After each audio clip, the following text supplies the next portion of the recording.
And a 3. I buy too many Switch games, and I don't have time to play them all. Come on, guys, you know the words, sing along. I buy too many Switch games, and today I'm gonna talk about them all.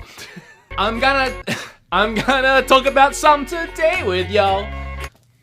I'm gonna talk about some today with y'all. It doesn't work. It really does not work. Something I do very regularly on this channel is talk about eShop games. Try and give some love to those indies that don't get physical releases. But screw those today. We're talking about cold, hard video games. Ones you can actually go into the store and buy. Reason being, there is so many games on Switch right now, I feel like it's confusing walking into a store, staring at a shelf of games and going, that one could be good. I don't friggin' know. So here's 10 that are good. You'll know for sure next time you walk into a game store, that's the one. So yeah, here they all are. Aren't they beautiful? Don't you want to add these into your collection and then keep them sealed like I do for some frickin' reason? But how can you play them if they're sealed? Oh, I get sent the codes to review them. So why do you buy them if you already have them? Because I have a problem. What is this, my intervention? Let's not bring up my problem or I'll start bringing up yours, Jerry. Every Jerry watching this right now.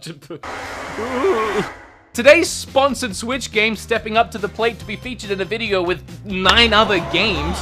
Vampire. Except not spelt like vampire, spelt with a Y. Why? Oh, you'll see. Well, you won't actually, because I don't talk about it, but if you play it, you'll see. I actually played Vampire on my Xbox One, back when it was released. Whenever the heck that was. I had my eye on it because I was a huge fan of Dontnod's Life is Strange series, and to be fair, Remember Me, which ironically is a game everyone has seemed to have forgotten about, was also really good. And I really enjoyed what I played of Vampire on the Xbox. Unfortunately, or I guess fortunately really, I never played much on the Xbox, as playing Switch games typically dominates all of my gaming time, because I buy too many Switch games. But now, these two titans are merging, and I finally get the chance to finish my playthrough portably on the Nintendo Switch. Vampire starts with a bang. You wake up clueless as to what's happened to you, surrounded by the dead, as you probably once were. You stumble your way towards this figure. All you can see is her blood coursing through her veins and pumping away at her heart. And then everything goes horribly wrong from there, and you set out on a path to figure out what the heck actually happened to you and what the heck you even are now. The game is set in London during the First World War. It's an open world game that features tons of unique characters, each with extensive dialogue trees, and here is the biggest hook to this game, and it's kind of messed up, man.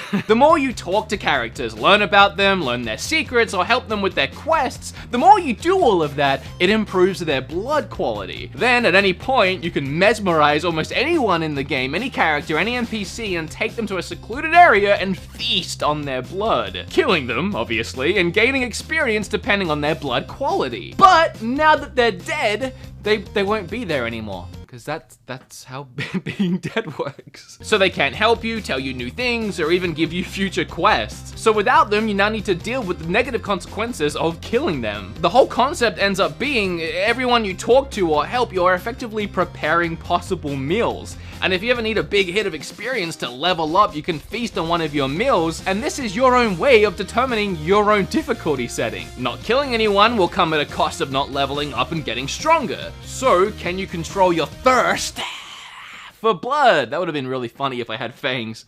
Hey Cam, this mechanic is super messed up, but it adds so much to the game, both in decision making, the outcomes, replayability, and so on. The combat is really varied. You have one-handed melee weapons you can find or craft, like daggers or clubs. Your other hand can hold a wooden stake or a gun that helps you wound or stun enemies. Ultimately, more than anything, I need to show appreciation to the devs for really trying something different here. It's not often in an open world style game where you can literally kill all the characters, and the game is prepared for you to do that. But the idea of being able to groom your kills and gain strength from them, creating a balance between death and power, it's just brilliant. And I mean, I will always welcome a new open world game to this system, and this one has vampires. So, I mean, this mask is really cool. I really love it. Hi, bro! Probably the only Nintendo Switch exclusive I haven't reviewed yet, Marvel Ultimate Alliance 3. It was released a few months ago now. It took me forever to actually play it, and by the time I did, the hype for the game of any kind had already died down. And here we are months later, and already no one's talking about this game anymore. So I won't either. Just kidding, I'm gonna do it. I have a love-hate relationship with the previous 2 games in this franchise. They were pretty bare-bones basic beat-em-up video games. The fun was purely drawn from the amount of Marvel characters you could play as and imagining a world where they all came together and interacted in the weirdest of mix-ups imaginable. You gotta remember, this was before the Marvel movies, so this was a dream come true for a comic book nerd like myself. Not this one, the previous 2. You know what I'm talking about. But the gameplay was average, having to traverse linear paths, hallways, and still rooms, and smash 1 or 2 attack buttons on repeat with a boss battle at the end and then a cutscene. The most fun I had in these games was playing them with friends at sleepovers with Mountain Dew between my legs and a pack of Doritos stuffed under my arm. I miss those days. Seeing the 3rd game announced blew my freaking mind, as it was a series of games I assumed was long dead and a Nintendo Switch exclusive of all things. I was very curious to see how they would shake up the formula to make the 3rd game feel fresh. And they didn't at all. It's the exact same game, but with a shiny new coat of paint, arguably better heroes this time around, and overall a much better polished adventure. Don't get me wrong, this is the best game in the series for sure, and for fans of Marvel, either the comic books or the movies, there is so much fun to be had here. The combat's still pretty basic, but all the levels are so fast-paced and short enough that they don't really drag on. The cutscenes are the most improved thing about the game. They feel like they're straight out of the Marvel movies, maybe with a more cartoon TV show feel about it. The story is actually interesting this time, while still kind of forgettable. And what I love the most is that characters like Guardians of the Galaxy feel like their movie counterparts, while characters like Wolverine are straight out the comic books. And then Spider-Man is voiced by the same guy who voiced the PlayStation 4 Spider-Man game. So it feels like that specific Spider-Man has joined the roster. So this really is the ultimate Marvel crossover. Move over Endgame. I tried to catch that because I regretted throwing it. Next, if I was Spider-Man with Spidey reflex Spidey sense tingling, I would've caught it. Guess I just proved that I'm not Spider-Man. I'm Wolverine, baby. This one's next. Mutant Year Zero. What do you want from me? Better introduction? Please. In Mutant Year Zero, you play as a Duckman thing and a Pigman thing. That's all the time I have, guys. All right, see ya. Bye. I love you. As the title would suggest, they're probably mutants. And not the cool ones, like in the Marvel Ultimate game we just talked about. Nah, the ugly kind of mutants. Like your mama. Sorry. What this game does best is splice up the tactical turn-based combat genre that I love with exploration and adventure, allowing you to explore a world around the fights, and in the case of Mutant Year Zero, struggle for survival as you search the world for scrap to trade or enemies to get the jump on. I really enjoyed the excellent voice acting throughout the game. Everything about Mutant Year feels like I'm playing AMC's The Walking Dead come to life, but with no zombies and instead a Duckman. Quack. What I love the absolute most in this game is stumbling upon a group of enemies and the choices between sneaking past them or silently taking out as many as you can or finding a good vantage point before ambushing them and triggering combat. Typically in these kind of games you have your starting position thrust upon you when the battle begins and you kinda just have to work with that. The enemies will typically react the same way at the start of each battle and it never really feels organic. But Mutant Year gives you the option of starting the battles your way. But to counteract that freedom, you better not screw up or leave yourself open. It won't treat you as a bullet sponge. If you get shot, you're going down. So use that freedom to your advantage and figure out the best strategies to stay alive. And once you pull that trigger to initiate a fight, yeah, you better be ready for it. This game is brutally tough, which does make the victories that much more rewarding, but it also makes restarting a battle for the 20th time that much more frustrating.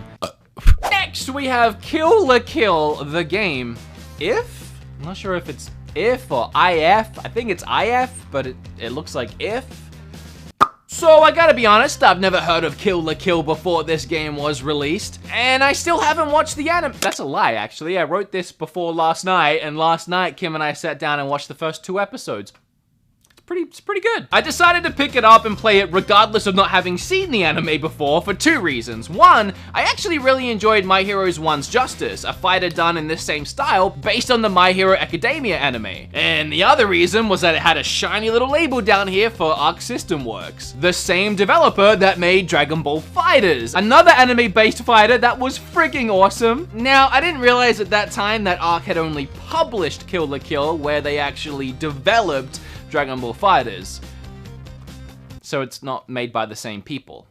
Technically. But hey, that's still a good sign, right? Obviously, or else we wouldn't be talking about it. Taking a leaf from Dragon Ball FighterZ book, these character models, while technically being 3D models, they look more like they're straight out of the anime in a more 2D hand-drawn style, and I love that. Coupled by the animated cutscenes by the original cast, and voice acting from the original cast, you really have a fantastic effort here in bringing the show to life in a video game. Sadly, the roster is tiny, but each character does play very differently, which helps. And I really enjoy the gameplay. It's just satisfying to play or watch someone play. Even when you're just mashing buttons, it somehow ends up looking like a fight straight out of the anime. The way the combat blends in with the story is seamless and organic, the controls are fluid, it's easy to learn and rewarding to master. If you're a fan of the anime, this must be a very exciting surprise. If you're not a fan, it's probably more of a wait for sale scenario, especially with the tiny roster. But all I can say is, just like with My Hero, I was pleasantly surprised once again.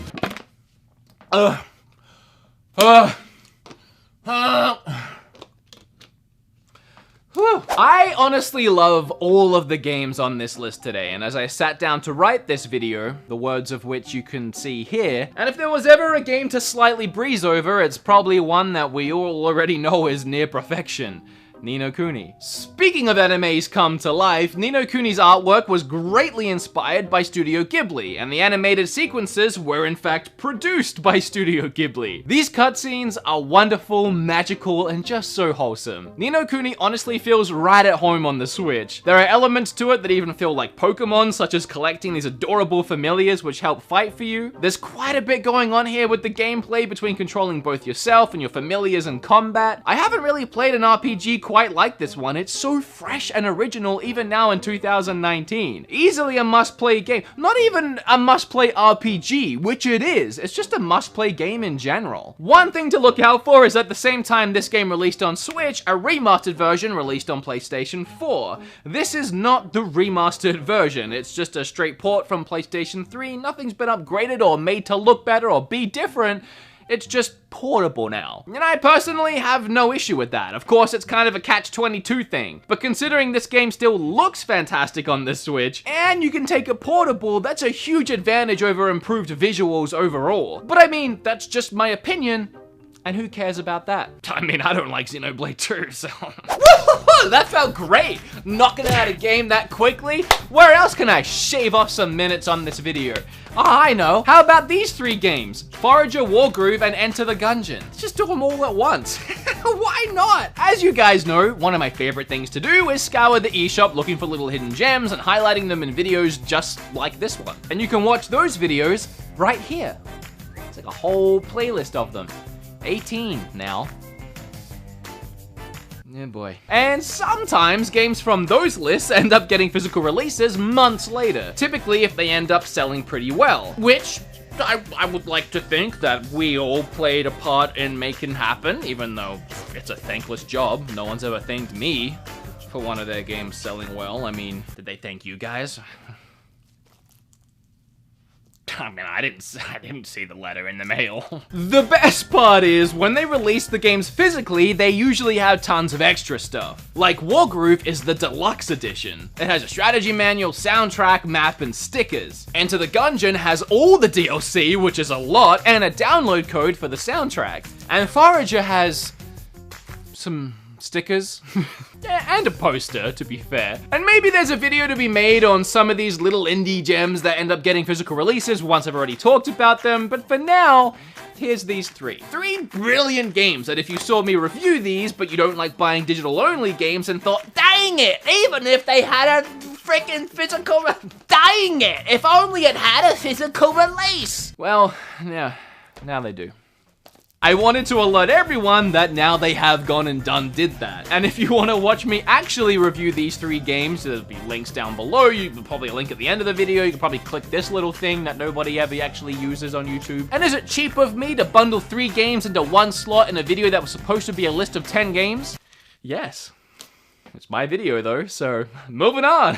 Killer Queen Black has been a confusing ride for me. I had never heard of this game before, and then like, what, a year ago, 2 maybe? It was announced for Switch and many people cried out in glee. Finally, they said, finally Killer Queen's coming to Switch. I just didn't I didn't get it. Is this like a Mandela effect? Am I from a reality where this game wasn't actually a thing? Super confused. I watched all the trailers and some gameplay, and now I'm the last person to judge a book by its cover. But I just didn't see it.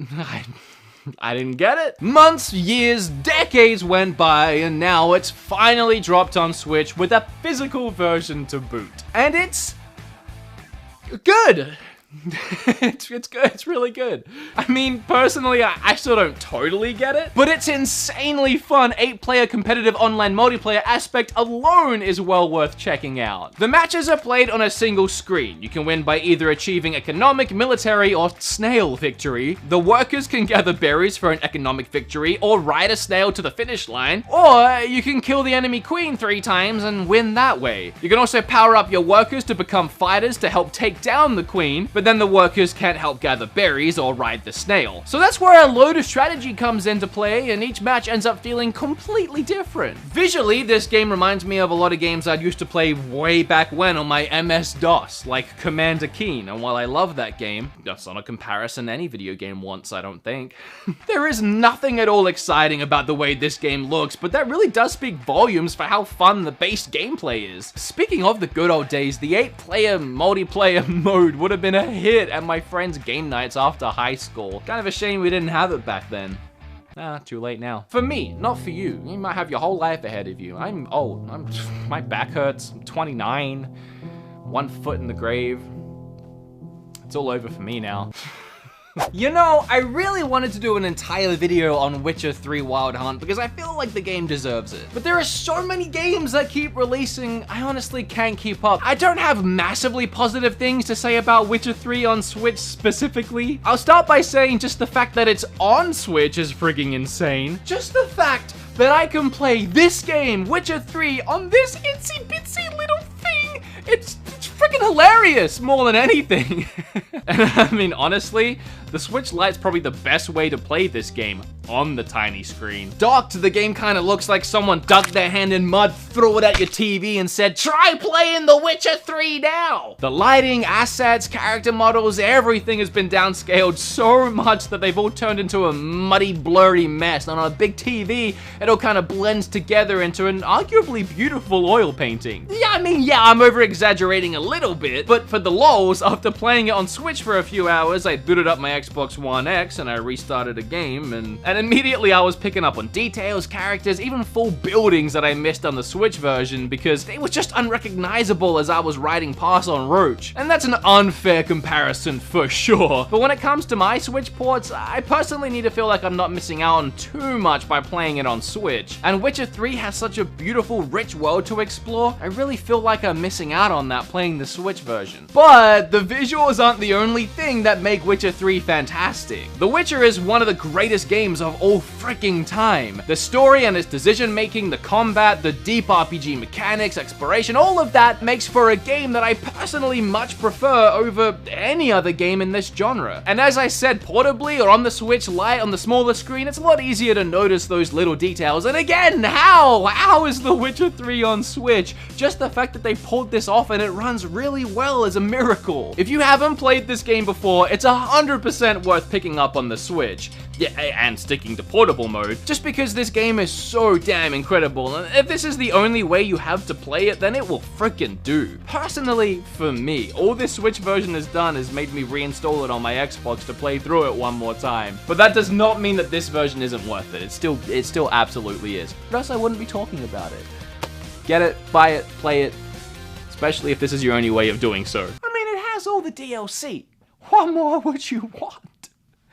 You won't be able to see all that DLC, but you know. Hey, look at us! We made it through another video together. I'm so proud of you, and I'm also proud of you. You didn't do that great. Whatever. A huge thank you to Vampire again for sponsoring the video. Please, if there is any game in this list today that you consider buying, consider that game being Vampire. It would really help me out if you click the link for the game in the description before you leave here today. Just simply clicking on it and showing some interest, it makes me look good. I mean, buying it makes me look even better, but I won't force you to do that. But you should, because I said so. Before you leave, like the video, hit flip on that subscribe button. Probably